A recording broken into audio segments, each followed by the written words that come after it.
ورحمة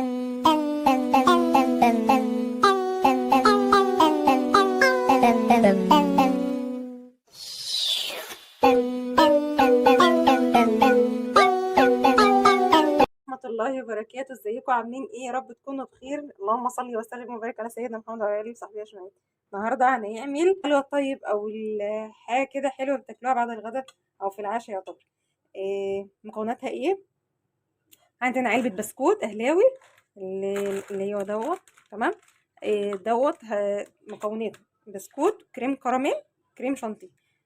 واحده واحده واقول لكم المقادير كلها طبعا. طيب دلوقتي هنعمل ايه؟ هنبدأ نكسر البسكوت هنا نص تكسيرة كده يعني. كده الكيس اهو، بس نص كده. وادي كده متكسر اهو البسكوت. الخطوة اللي جاية بقى ايه؟ ديت حلة كسرانة صغننة كده، هنحط فيها معلقتين كاكاو، معلقتين سكر، معلقتين كاكاو، معلقتين سكر، نص كوباية لبن، نص كوباية لبن، وقطعة شوكولاتة لو في الإمكان. مفيش خلاص يبقى كوباية، نص كوباية لبن أو تلات أرباع كمان علشان البسكوت كان كميته كبيرة. تلات أرباع كوباية لبن، معلقتين كاكاو، معلقتين سكر، وقطعة شوكولاتة صغننة. معلقتين كاكاو. أنا بصوا عاملة في الكاكاو إيه عشان يتجمد قوي، وكمان خايفة إن نكهته تروح مني، فعاملاه بالشكل ده بالكيسة بتاعته، حطاه وقافلة عليه كده علشان النكهة بتاعته لا تروح ولا يكرف ريحة. بالظبط كده. معلقتين سكر، معلقة مش كاملة. تمام. وادي تلات ارباع كوباية لبن. تمام. نقلبهم بقى كويس جدا ماشي عشان مفيش حاجة تتكتل. طيب انا قلت في الاول نص كوباية لبن ورجعت قلت تلات ارباع على حسب كمية البسكوت اللي عندك. يمكن انت عندك مثلا مش العلبة كاملة، مش مثلا عندك 5 6 اكياس، ماشي، مش 12 كيس. فالنسبة دي على حسب الايه، كمية البسكوت. ماشي، لان الصوص اللي انا هعمله ده هنسقي به الايه البسكوت. هبدا اولع بقى النار عليه كده. بسم الله. النار اهي تمام. ماشي. مش انا مشغله الشفاط فمش سامعه كويس تكه مش عارفه. هقلبه كده لحد ما ايه، ابدا احس ان هو مفيش تكتلات ساحب كله مع بعض.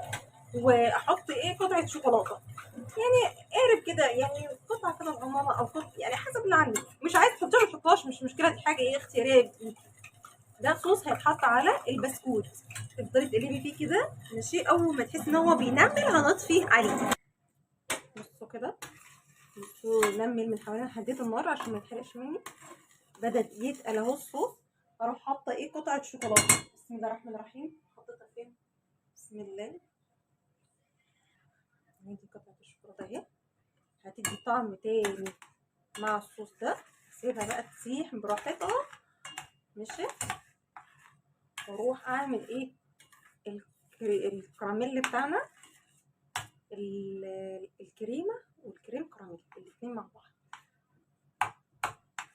نقلب كده شويه فيها لحد ما تحل، وابدا اطفي ايه النار عليها.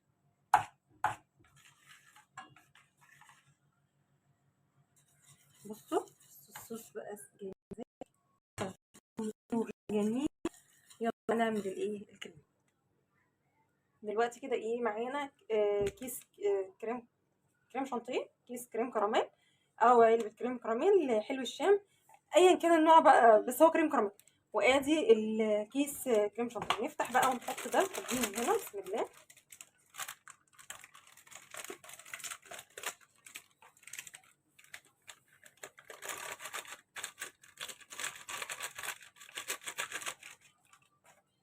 ادي كيس كريم. بص بيجي معاه ايه، اكيد انتوا جبتوه وجربتوه قبل كده، الصوص الكراميل ده والكيس ده نفسه. تمام. نفتح بسم الله.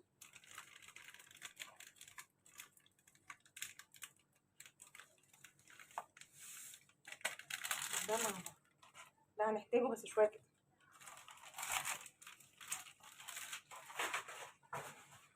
نبدأ بقى نحط قد ايه، شوية شوية، شوية لبن شوية لبن، ونقلب شوية شوية، ونقلب شوية لحد ما تحس بيه مقوام تقيل، تخففي تخففي تخففي، وتلاقي بعد كده ايه قوام هش وحلو. آه، تبدأي بقى ايه هنفرده على الصينية، نضرب كده مع، وبعد كده نشوف. هوريكم الخطوات المراحل بتاعته عاملة ازاي. بسم الله.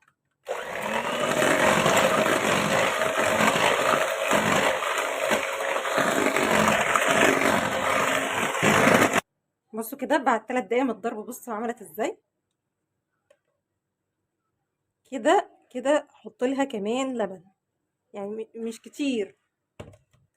بصوا حبه صغننين جدا لبن، قولي مثلا 3 معالق. تمام. وابدا ايه اضرب تاني.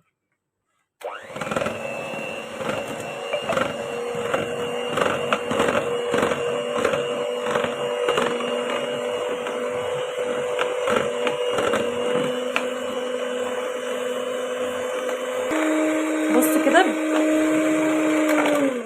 ده كده بعد 5 دقايق كمان من الضرب. بصوا ماشي. اقعدي اضربي كتير كتير، هو عايز ضرب كتير بالمضرب، فلحد ما يدينا القوام بتاع الكريم شانتيه، عارفينه اهو.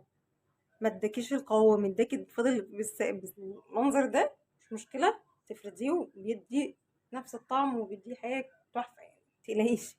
الصوص البني اللي انا قلت لكم عليه لسه ايه على لسه انا سايباه يبرد، يعني عشان ايه محدش يفتكر ان انا ايه ما قلتش انا عملت فيه ايه، لا احنا هنسيبه بيبرد وبعد كده نحطه على البسكوت هناك. تمام. نكمل ضرب. كده انا خلصت ضرب فيه. بصوا بقى ايه سايب، هو كان عايز يعني ما يتخففش اكتر من كده، يعني انت قللي، يعني انا حطيت يعتبر كوبايه، هي كوبايه الا ربع، وكان عايز ايه يتقل سيكه. بس كده تمام.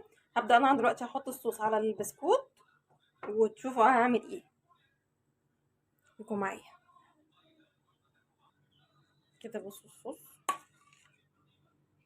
ازاي برد، اهم حاجه يكون برد عشان ما ايه ما يبوشليش البسكوت، تفضل فيها نسبه قرمشه.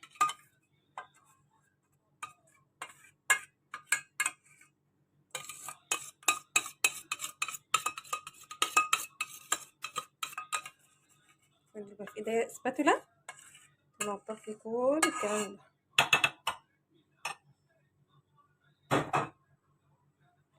نفضل بقى ايه بصوا كده بالراحه، احاول ان انا ايه كله الفه بالايه بالشوكولاته، قرمشة البسكوت زي ما هي، ده احسن حاجه ليه. بصوا كده بقى.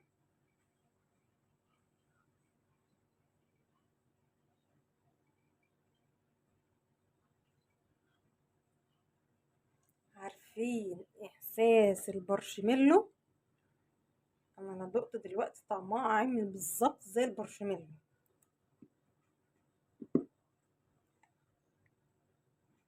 طعمها كده جميل، تحفه.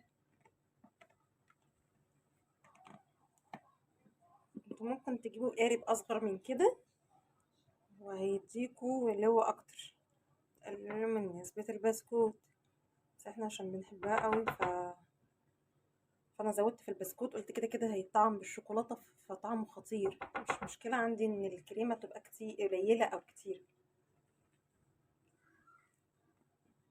بس عايزه اقول لكم والله طعمه خطير.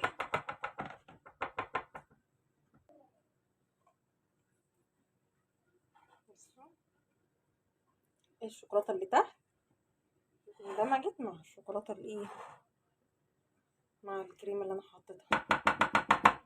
بصي بس الكل ممكن تعملي طبقه كمان ايه مهلبيه، وممكن تسيبيها على هذا الحال وتحطي لها الكريم شانتيه ده او الكراميل وهيبقى زي الفل قوي. بس طبعا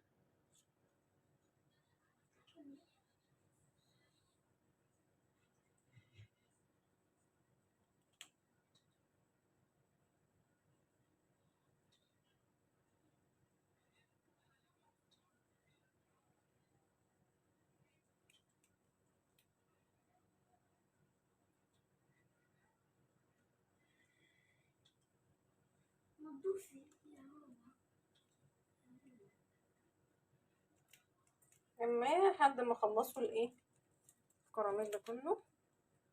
ممكن انت تعملي وتزوديه في البيت.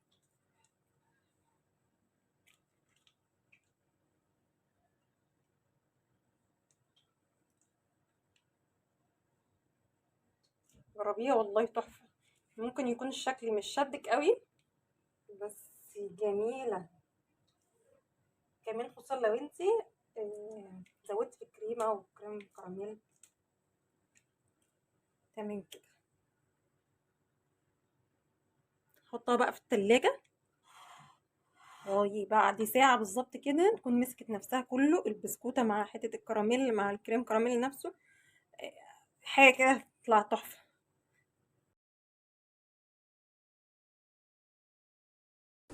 ايه زي كده يا حمو باشا، بعد ما طلعناها من التلاجة كده خارجة بعد ساعة بالظبط. ماشي، تعالوا نحاول بقى كده نقطعها. بسم الله الرحمن الرحيم. طبعا حمو قبح يا ماما كالعادة وكل عاده، يا رب ما يقطعها عادة. بسم الله.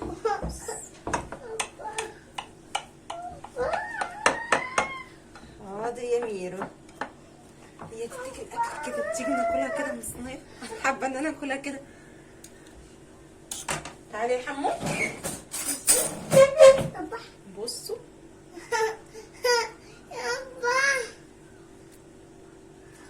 تتاكل. يم يم يم يم يم. يلا يا حمو. جميلة. ايه يا ميرو، ها طلعت حلوة؟ تيجي ناخد حتة كمان؟ بصوا ازاي هي شكلها بس والله تحفة، حاجة كده يعني جمال الجمال. بصوا يلا يا ميرو.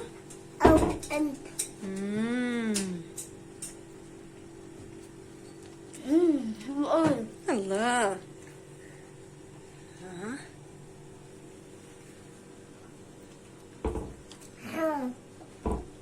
حلوة. ممكن يكون في مزز في حاجة واحدة بس. وكده وصلنا كده لنهاية الفيديو، يا رب يكون عجبكم. وما تنسوناش باللايك والشير والسبسكرايب، ده لو الفيديو عجبكم ان شاء الله يعجبكم باذن الرحمن. لو عملتوها والله العظيم هتطلع تحفة وهتدعوا لي كمان. يلا ونقول سلام سلام.